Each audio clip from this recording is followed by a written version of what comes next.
والصلاة والسلام على رسول الله. اللهم إنا نسألك حسن الخاتم. حبايب قلبي، ما تنسوش الاشتراك وتفعلوا زر الجرس واكتبوا لي تعليق حلو، ربنا يسعد قلوبكم يا رب، وشاهدوا الفيديو للآخر. النهارده يا حبايبي كل سنة وانتم طيبين. النهارده الوقفة وبكرة العيد. كل سنة وأمة محمد طيبة وبخير. النهارده هعمل معاكم يا حبايبي فراخ مشوية. هتقولوا تعملي صينيتين لإيه؟ لان يا حبايبي جايبه 3 فراخ اعمل اكل النهارده وبكره، لان الميه قطع عندنا بقالها اسبوع وبنشتري ميه، فقلت اعمل الاكل يقضيني اليومين. انتوا عارفين طريقتي في الفراخ يا حبايبي، بس بوريها اللي لسه قايمه مش عارفين ما شافونيش وانا بعمل. والطماطم بتاع الفراخ دي يا حبايبي حاطه فيه، اللهم صل على النبي، كمون وبابريكا ومرق الدجاج وفلفل، وحاطه فيها حبهان بس بفرمه في الخلاط، لان ولادي لو شافوه ما بيرضوش ياكلوا، هو والثوم، فبفرمهم في الخلاط مع الطماطم. يبقى كده حاطين في الطماطم توم وحبهان، ودي البهارات هقلبها في الطماطم يا حبايبي، وحطيت الملح في الطماطم برضه. واللي هقلبه بقى على البطاطس، فلفل اخضر والبصل. وزي ما قلت لكم انا جايبه يا حبايبي 3 فراخ عشان اكل قدام النهارده وبكره، لان زي ما قلت لكم الميه قطعه وبنشتري ميه. بتوع الغزو هم بيركبوا المواسير، كسروا الماسوره وما همش عارفين يوصلوا لسه، بقالها اسبوع قطعه عندنا، ما احناش لاقيين ميه. عشان كده ما عملتش معاكم تنظيفات العيد يا حبايبي، ما نضفتش اصلا والله.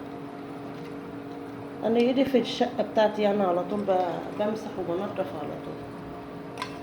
مفيش بس بكره الحفاظات والم السجاد، لان الدنيا حررت وانا جايبه حفاظات كده. كده يبقى حطينا يا حبايبي البصل والفلفل على البطاطا. هنقلب بقى الطماطم ونحط على الفراخ وعلى البطاطس.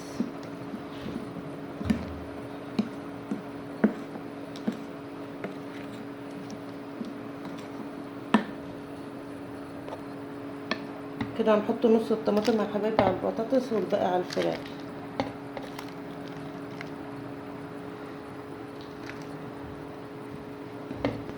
زي ما قلت لكم، ونسيت يا حبايبي وعصره في الطماطم ليمونتين، اللي بيحبوا مزازه الليمون حلوه بتبقى تخلي الفراخ جميله.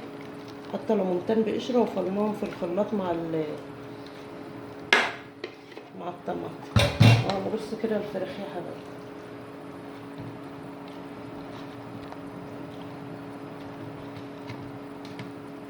انا جايبه الفراخ دي من امبارح يا حبايبي وغسلاها.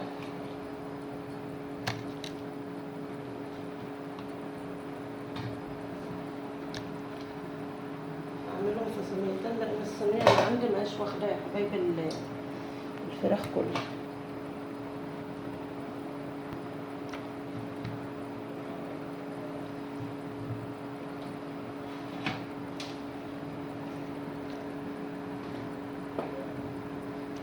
اللي بتصورنا بنتي يا حبايبي.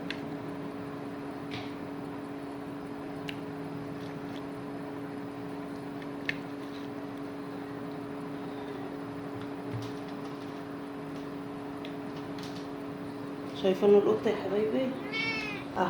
هو هو اللي بيناوله، معلش ان كان صوته طالع في الفيديو. القط ده معانا بقاله حوالي 5 سنين وما احناش قادرين نستغنى عنه. والرجول يا حبايبي بنعملها بناكلها، وعندي ولادي بيحبوها وانا بحبها. والرقب برضه.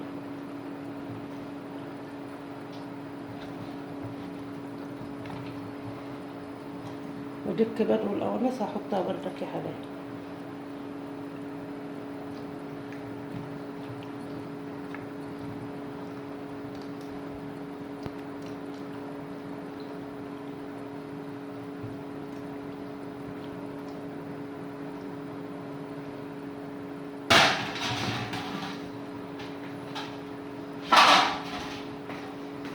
كده هنحط بقى الطماطم عليها وعامله جنبهم يا حبايبي رز. فضل ونعمه من ربنا.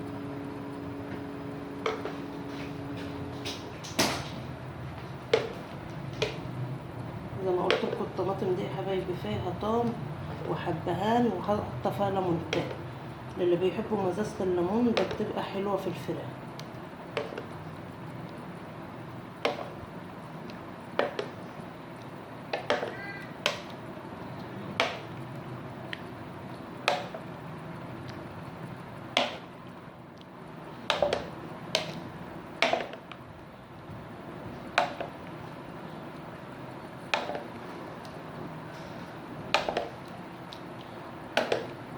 نحط للصينية التانية بقى.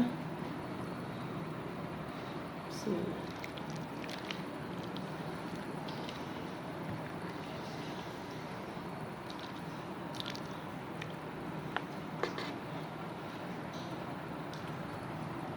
بس قد كده.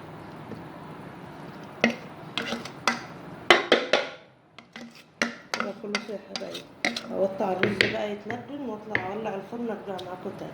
معاكم يا حبايبي ولعنا الفرن اهو وعلناه على الاخر وولعنا من فوق. ساعة ما تقلب بنهدي بقى وبنقفل على الفرن ونسيبه اما تخش على سوا يا حبايبي ارجع معاكم تاني. ورجعت معاكم يا حبايبي. كده خلصنا الفراخ اهي. دي الصينية ده عنها لبكرة وواحدة هنفطر بقى النهاردة بإذن الله. ودي الصينية التانية يا حبايبي. وطبخت رز أبيض وعملت عصير مانجا حاطة في الإزازة عشان حاطة في الفريزر الشفشق ما يقعش أو الدور. يبقى فطرنا النهاردة فراخ مشوية يا حبايبي وعملت رز أبيض وعصير مانجا. ده فطرنا النهاردة فضل ونعمة من عند ربنا. ما تنسوش يا حبايبي الاشتراك وتفعلوا زر الجرس واكتبوا لي تعليق حلو. ربنا يسعد قلوبكم يا رب. وشاهدوا الفيديو للآخر. السلام عليكم ورحمة الله وبركاته.